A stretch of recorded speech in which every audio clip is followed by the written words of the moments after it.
मनोहर का घर पुराने कब्रिस्तान के पीछे था और उसके घर के छत से वह कब्रिस्तान अच्छे से दिखता था।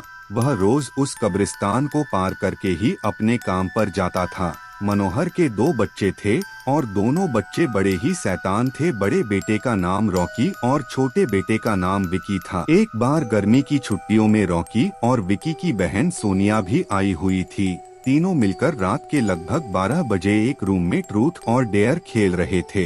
रॉकी सोनिया से पूछता है कि तुम ट्रूथ लोगी या डेयर। सोनिया डेयर लेती है और पूछी है कि तुम लोग कुछ खतरनाक करने के लिए तो नहीं कहोगे ना। रॉकी, ये हुई ना बात, छत पर से घूम करके आओ और छत पर रखे गमले में से फूल तोड़कर लाना होगा, तभी हमें पता चलेगा कि तुम छत पर से आई हो। सोनिया, छत पर से तो कब्रिस्तान दिखता है। नहीं, मैं नहीं जाऊंगी। रॉकी और विकी दोनों सोनिया को छत पर जाने के लिए जबरदस्ती बोलते हैं। सोनिया छत पर जाती है और जैसे ही गमले में लगे फूल की तरफ बढ़ती है, तभी उसकी नजर कब्रिस्तान की ओर पड़ती है।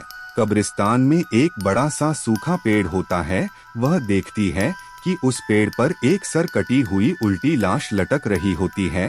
सोनिया उसे देखती है और जोर से चिल्लाती हुई बेहोश हो जाती है। फिर जब सोनिया बहुत देर तक छत पर से नहीं लौटती है, तो रॉकी और विकी दोनों डर जाते हैं और वह छत पर जाकर के देखते हैं तो पाते हैं कि सोनिया बेहोश पड़ी है। वो तुरंत मनोहर को बुलाते हैं और सारी बात बताते हैं। मनोहर, तुम तीनों को ऐसा खेल खेलने की जरूरत क्या थी? और रॉकी, तुम तो जानते हो उस कब्रिस्तान के बारे में कैसी कैसी खबरें आती है, फिर भी तुम सोनिया को रात में छत पर जाने के लिए क्यों भेजा?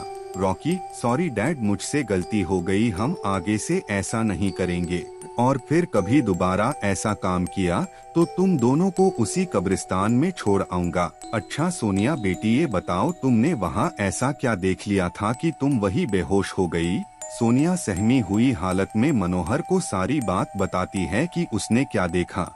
मनोहर ने उस कब्रिस्तान के बारे में ऐसी खबरें पहले भी सुनी हुई थी, इसलिए वह सोनिया को डांटता नहीं है और बच्चों को संभल कर रहने की सलाह देता है।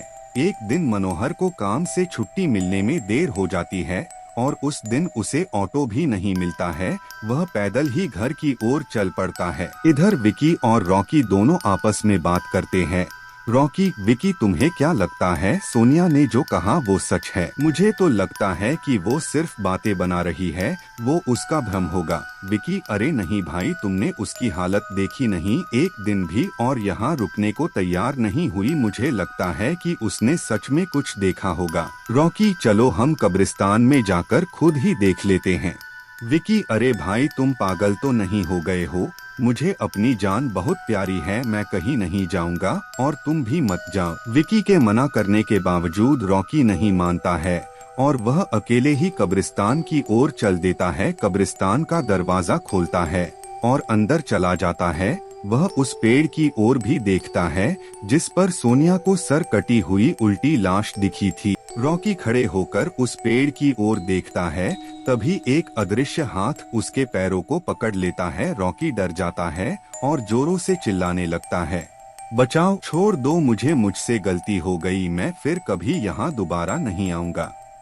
दूसरे कोने पर एक कब्र होती है जो कि खुली हुई होती है, उसके ऊपर खून लगा हुआ होता है। वह अदृश्य हाथ रॉकी को खींच कर लाते हैं और उस कब्र में ढकेलने की कोशिश करने लगते हैं। रॉकी चिल्लाता है, छोड़ दो, मुझसे गलती हो गई, मैं फिर यहाँ कभी नहीं आऊंगा, मुझे मत मारो, मुझे जाने दो। मनोहर काम से पैदल घर पहुँचने वाला ही होता है।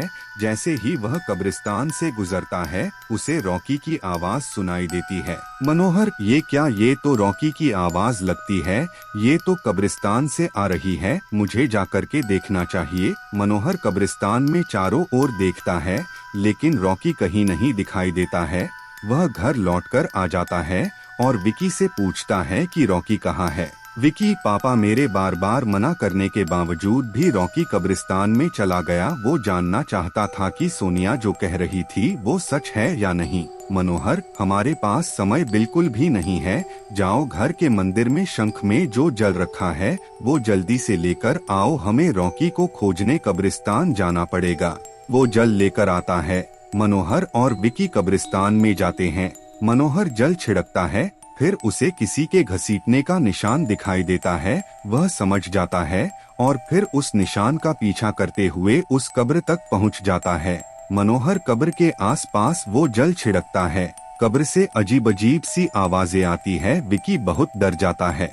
मनोहर, मुझे लगता है कि श्रापित प्रेत आत्माओं ने रॉकी को इस कब्र के अंदर कैद कर लिया है। हमें जल्द ही इसे निकलना होगा। तुम ये पवित्र जल आसपास छिड़कते रहो, इससे हमें वो प्रेत आत्माएं कोई नुकसान नहीं पहुंचा पाएंगी। मैं कब्र को खोलने की कोशिश करता हूँ। मनोहर उस कब्र को खोलने की बहुत कोशिश करता है। अंत में वह कब्र खुल जाती है। उसके अंदर रॉकी लथपथ बेहोश पड़ा होता है। मनोहर रॉकी को लेकर हॉस्पिटल जाता है। उसकी हालत बहुत गंभीर होती है। उस दिन के बाद मनोहर उस घर को छोड़कर शहर से दूर एक दूसरे घर में अपने पूरे परिवार के साथ रहने चला जाता है।